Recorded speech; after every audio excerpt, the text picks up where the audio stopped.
Hello student, welcome to the Studyfied classes. पिछली video में हम लोगों ने मैथ्स के कुछ क्वेश्चंस डिस्कस किए थे और पिछली वीडियो में मैंने कहा था कि नेक्स्ट जो वीडियो होगी उसमें हम लोग मैथ्स साइंस के कुछ इंपॉर्टेंट क्वेश्चंस डिस्कस करेंगे जो कि आपके रेलवे एग्जाम में प्रीवियस ईयर में आए हैं और इस साल जो 2023 में जो रेलवे की वैकेंसी निकलने वाली है उसके लिए भी काफी इंपॉर्टेंट होने वाले हैं। आपने 22 मार्च को रेलवे ने एक नोटिस जारी किया था रेलवे के 22 जोन को। उसमें जो है रेलवे ने बाकी जोन से डिटेल्स मांगी है कि कितनी कितनी वैकेंट पोस्टें हैं उनके डिवीजन में। अब जल्द से जल्द उन डिवीजन को वो वैकेंट पोस्ट की डिटेल जो है रेलवे हेड ऑफिस को रिपोर्ट करनी है। कुछ ये जो टाइम पीरियड रहेगा बहुत शॉर्ट टाइम पीरियड रहेगा। जल्द ही आप लोगों के बीच रेलवे एक मास रिक्रूटमेंट करने वाला है। बहुत सारी पोस्टें आपके बीच आने वाली है। तो अब इसके लिए जो है अब आपके पास ऐसा नहीं है कि अभी 1 साल है आपके पास। मे भी हो सकता है कि इस वीडियो के 1 या 2 दिन में या हफ्ते 10 दिन में जो है रेलवे अपनी नोटिफिकेशन जारी कर दे। अब आपके पास जो है वो प्रिपरेशन के लिए टाइम बहुत कम बचने वाला है। तो अब आपको क्या करना है, आपको स्मार्ट वर्क करना है।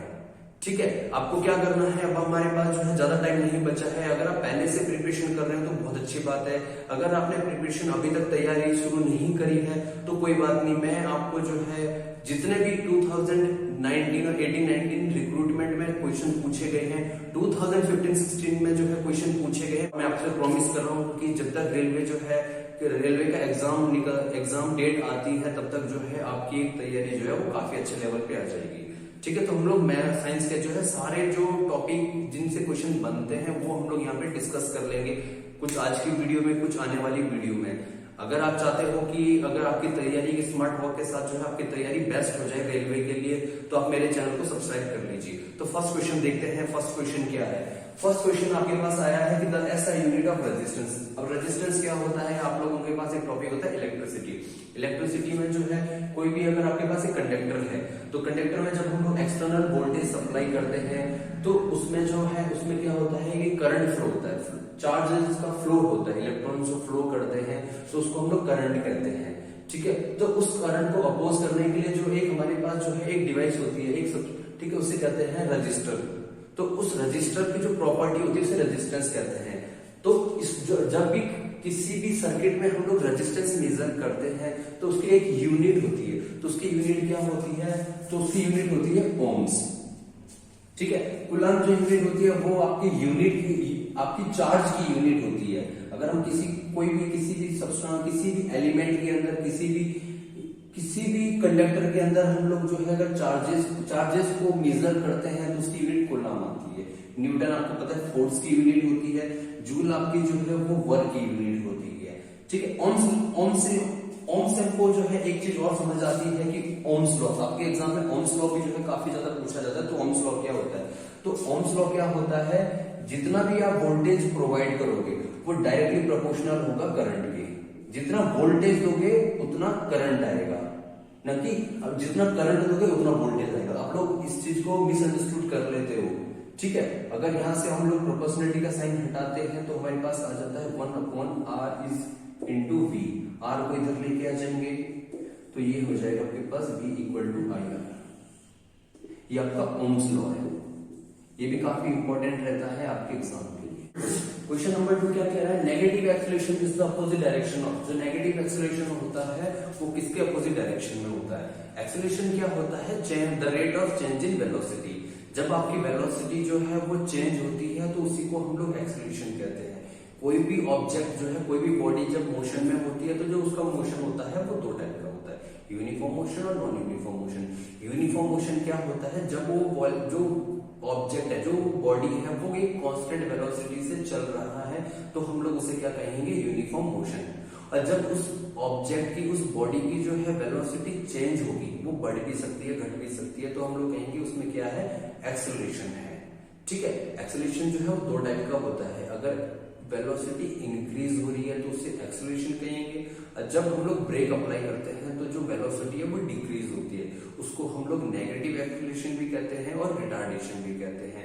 तो क्वेश्चन क्या कह रहा है कि नेगेटिव एक्सेलरेशन है वो किसके अपोजिट डायरेक्शन में है? वो वेलोसिटी के अपोजिट डायरेक्शन में। ठीक है, नेक्स्ट क्वेश्चन है हमारे पास 1 kWh is equal to 1 kWh जो है वो किसके बराबर है, ये किसकी, ये एक यूनिट है, ये यूनिट है आपकी एनर्जी की। आपके घर में जो पावर की सप्लाई आती है, ठीक है, तो उसको मेजर किया जाता है कि आपने जो है कितनी पावर को कंज्यूम किया है, तो वो किसके बराबर है, 1 kWh।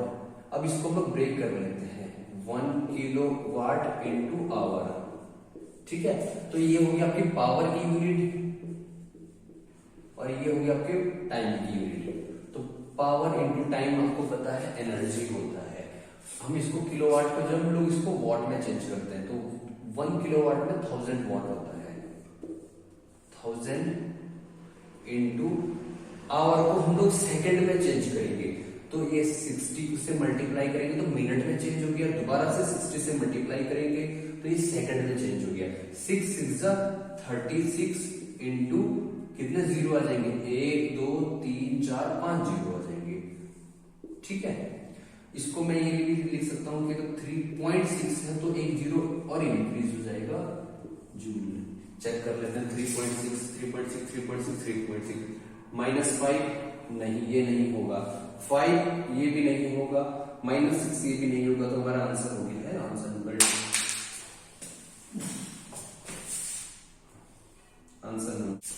नेक्स्ट हमारे पास क्वेश्चन नंबर 4।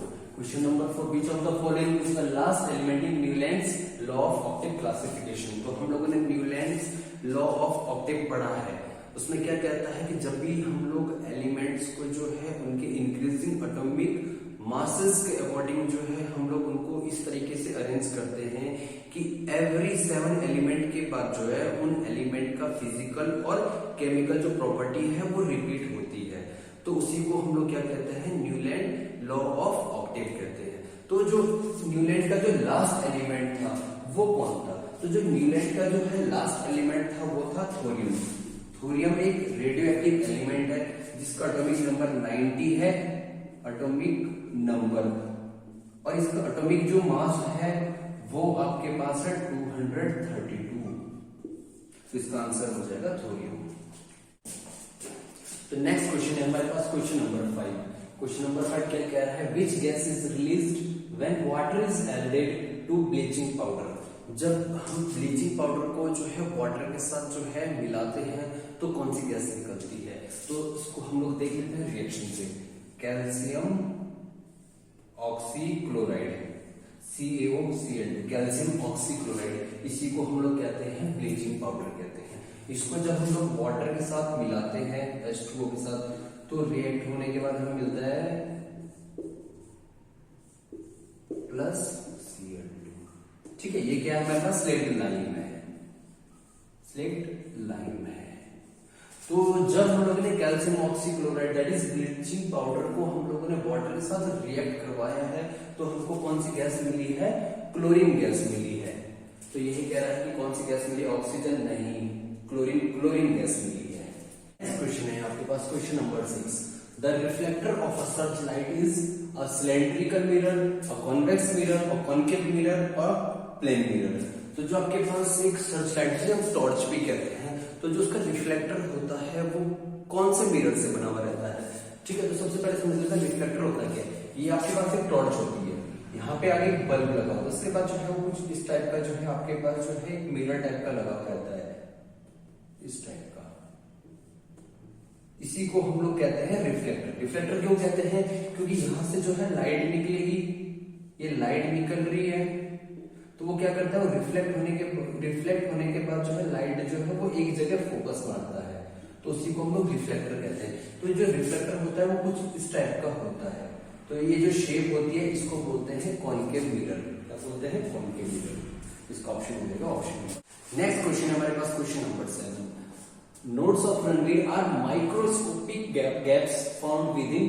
तो जो नोड ऑफ रणवीर है, जो माइक्रोस्कोपिक गैप्स होते हैं वो हमको कहाँ मिलते हैं, तो नोड ऑफ रणवीर जो है वो हमारी नर्व सेल जो होता है, जिसे हम लोग न्यूरॉन कहते हैं, उसका एक पार्ट होता है। तो जो हमारा न्यूरॉन्स होता है वो किस टाइप का होता है, कुछ ऐसे बीच में हमारे पास क्या आ गया है, न्यूक्लियस आ गया है, इसके बगल में जो है, इसके किनारे में जो है, इसके किनारे में कुछ डेंड्राइट्स निकल रहे हैं, इनको बोलते हैं हम लोग डेंड्राइट्स, डेंड्राइट्स कहते हैं। ठीक है, ये आगे सेल, ये सेल बॉडी हो गई। ये हमारे पास एक्सोन होते हैं, एक्सन बोलते हैं इनको। इन दो एक्सन के बीच में जो गैप होता है, ये जो गैप होता है इसको बोलते हैं नोड ऑफ रनवीर।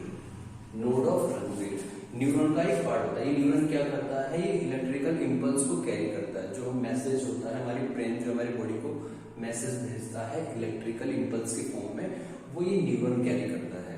तो जो दो एक्सन के बीच में जो गैप होता है उसको क्या कहते हैं, नोड ऑफ रनवीर। यहाँ से एक और क्वेश्चन बनता है, यहाँ पे जो ये नर्व एंडिंग है इसे कहते हैं नर्व एंडिंग, जहां से दूसरा न्यूरॉन जुड़ा हो, क्योंकि हमारे ब्रेन में मिलियंस ऑफ न्यूरॉन्स होते हैं।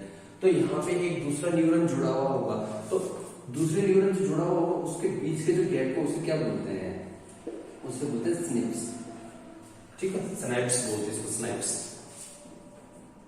ठीक है, तो इसका आंसर हो जाएगा आपके पास axon, myelinated axon. Next question हमारे पास क्वेश्चन नंबर 8। क्वेश्चन नंबर 8 क्या कह रहा है, by which of the following processes are metals of high reactivity extracted from purified molten ores. ठीक है, तो क्वेश्चन क्या कह रहा है कि जो हमारे पास हाई रिएक्टिविटी के जो मेटल्स होते हैं मोल्टन ओर के फॉर्म में, मोल्टन मतलब लिक्विड फॉर्म में जो है, जब वो होते हैं तो उनको प्यूरिफाई किया जाता है। तो कुछ उसके प्रोसेस होते हैं, तो कौन से प्रोसेस से उसको जो है प्यूरिफाई किया जाता है। तो जो हाई रिएक्टिविटी के जो मेटल होते हैं उनको मोल्टन ओर से जो प्यूरिफाई किया जाता है वो किया जाता है इलेक्ट्रोलिसिस प्रोसेस से। इलेक्ट्रोलिसिस प्रोसेस आपको पता होता है कि जो है इलेक्ट्रोलाइट होता है, उसमें जो है हम लोग दो इलेक्ट्रोड को डिप करते हैं, एक को पॉजिटिव टर्मिनल से, बैटरी के पॉजिटिव टर्मिनल से कनेक्ट करते हैं और दूसरे को जो है नेगेटिव टर्मिनल से कनेक्ट करते हैं। उसमें इलेक्ट्रिसिटी पास करवाते हैं जिसमें आयनाइजेशन होता है। तो उस प्रोसेस को बोलते हैं इलेक्ट्रोलिसिस प्रोसेस, जो कि हम हाई रिएक्टिविटी एलिमेंट्स को, हाई रिएक्टिविटी मेटल्स को हम लोग उसको प्यूरिफाई करते हैं इस प्रोसेस से। नेक्स्ट होता है reduction by an reducing agent process. इसमें क्या होता है, जैसे आपके पास कॉपर ऑक्साइड है, किसी भी मेटल ऑक्साइड को जो है हम लोगों को उसको प्यूरिफाई करना होता है, तो इसके लिए हम लोग एक रिड्यूसिंग एजेंट लगा देते हैं, जैसे कार्बन लगा दिया। तो क्या होता है, जो ये ऑक्सीजन है कार्बन के साथ लिबरेट हो जाएगा, कार्बन मोनोऑक्साइड गैस निकलेगी, साथ में हमको प्यूरिफाइड फॉर्म में कॉपर मिल जाएगा। तो ये एक रिड्यूसिंग एजेंट की तरह काम कर रहा है। इस प्रोसेस को बोलते हैं reduction by an reducing agent, जो कि यहाँ पे क्या है, कार्बन है। ठीक है, रोस्टिंग और कैल्सिनेशन, ये दो प्रोसेस होती है जिसमें क्या होता है कि किसी भी इम्प्योर मेटल को हम लोग क्या करते हैं, बर्न करते हैं। ठीक है, तो बर्न करने का दो तरीका होता है हमारे पास। एक में हम लोग लिमिटेड सप्लाई ऑफ ऑक्सीजन देते हैं और दूसरे में जो है full supply of, complete supply of oxygen. तो जिसमें लिमिटेड सप्लाई आती है उसको बोलते हैं इनकम्प्लीट कंबक्शन, और जिसमें प्रॉपर सप्लाई दी जाती है ऑक्सीजन की उसको बोलते हैं हम लोग प्रॉपर कंबक्शन। तो जो प्रॉपर कंबक्शन होता है उसको बोलते हैं हम लोग रोस्टिंग, और जिसमें इम्प्रॉपर कंबक्शन होता है उसको बोलते हैं कैल्सिनेशन बोलते हैं। ठीक है, तो इसका आंसर हो जाएगा आपका answer number option number C. आपका क्वेश्चन नंबर 9 जो कि आपका इलेक्ट्रिसिटी से है। ठीक है, when a number of resistors are connected in series in a circuit the value of current. कह रहा है कि किसी भी सर्किट में जो है जब रजिस्टर जो है वो इंक्रीज हो जाते हैं सीरीज में, तो उसके करंट में क्या फर्क पड़ता है। जैसे मान लो ये हमारे पास एक सर्किट है, ये वोल्टेज दे दी हम लोगों ने, एक्सटर्नल वोल्टेज दे दी, ये हमारे पास जो है नंबर ऑफ रजिस्टर लगे हुए। ठीक है, अब देखो इस चीज को समझो, अगर जो ये वोल्टेज से सप्लाई वी दे रहा है तो ये करंट निकलेगा यहाँ से आई। अब इसमें कितना भी रजिस्टर हो, यहाँ पे जो है करंट सेम ही रहेगा, सीरीज में करंट सेम ही रहता है। लेकिन अगर हम लोग पैरेलल की बात करते हैं, ठीक है, तो जितना आपका जो है जितना भी आपके रजिस्टर होंगे उसके अकॉर्डिंग जो है करंट का डिवीजन होता है। यहाँ पे देख रहे हो आप, यहाँ पे जो है करंट को, यहाँ से करंट आया, अब जो करंट यहाँ से आ रहा है उसको जो है 3 रास्ते दिख रहे हैं, तो यहाँ पे करंट का डिवीजन होगा। यानी यहाँ पे करंट क्या होगा, अगर हम लोग जितने रास्ते बनाएंगे उतना करंट जो है डिक्रीज होता जाएगा। लेकिन इसमें जो है कितने भी आप रजिस्टर लगा लो, इसका जो है करंट जो है वो सेम रहेगा। बस क्या होगा, यहाँ पे जो है वोल्टेज ड्रॉप V1, यहाँ पे वोल्टेज ड्रॉप V2, यहाँ पे वोल्टेज ड्रॉप V3, तो यहाँ पे जो है वोल्टेज का जो है ड्रॉप बढ़ जाएगा। करंट जो है सीरीज में सेम रहता है और पैरेलल में जो है वो वोल्टेज सेम रहता है, इस चीज का ध्यान रखना। तो इसका ऑप्शन हो जाएगा रिमेन द सेम। तो लास्ट क्वेश्चन है आज की वीडियो का, question number 10। Momentum is measured as the product of, जो मोमेंटम होता है, मोमेंटम का क्या फॉर्मूला होता है, ठीक है। मोमेंटम का जो फॉर्मूला होता है वो होता है आपका मास इनटू वेलोसिटी, ठीक है, आप लोगों ने पढ़ा है mv, ठीक है। तो उसे क्या कहते हैं हम लोग, मोमेंटम कहते हैं। तो इसका ऑप्शन हो जाएगा मास इनटू वेलोसिटी, ठीक है। आपके पास एक और ऑप्शन दे रखा है मास इनटू एक्सीलरेशन, ठीक है। मास इनटू एक्सीलरेशन ये क्या होता है, आप कमेंट सेक्शन में मुझे बताइए कि मास इनटू एक्सीलरेशन किसे कहते हैं हम लोग, किस चीज का फॉर्मूला होता है मास इनटू एक्सीलरेशन, ठीक है। तो चलिए आज की वीडियो को यहीं पे जो है खत्म करते हैं, ठीक है। तो आपकी यहाँ पे मैथ्स के कुछ क्वेश्चन हम लोगों ने प्रैक्टिस कर लिए हैं, साइंस के कुछ क्वेश्चन प्रैक्टिस कर लिए हैं। आगे हम लोग मैथ, साइंस और रीजनिंग के कुछ क्वेश्चंस जो है आगे भी प्रैक्टिस करेंगे, जो कि हमारे आने वाले रेलवे एग्जाम और एसएससी के एमटीएस ग्रुप डी के जो एग्जाम होते हैं उनमें हमारे लिए काफी बेनिफिशियल होने वाले हैं, ठीक है। तो आप मेरे चैनल को लाइक, शेयर और सब्सक्राइब कर लीजिए अगर आप भी चाहते हैं कि जो आपकी रेलवे के लिए जो तैयारी है वो स्मार्ट तरीके से आपकी तैयारी हो। Thank you.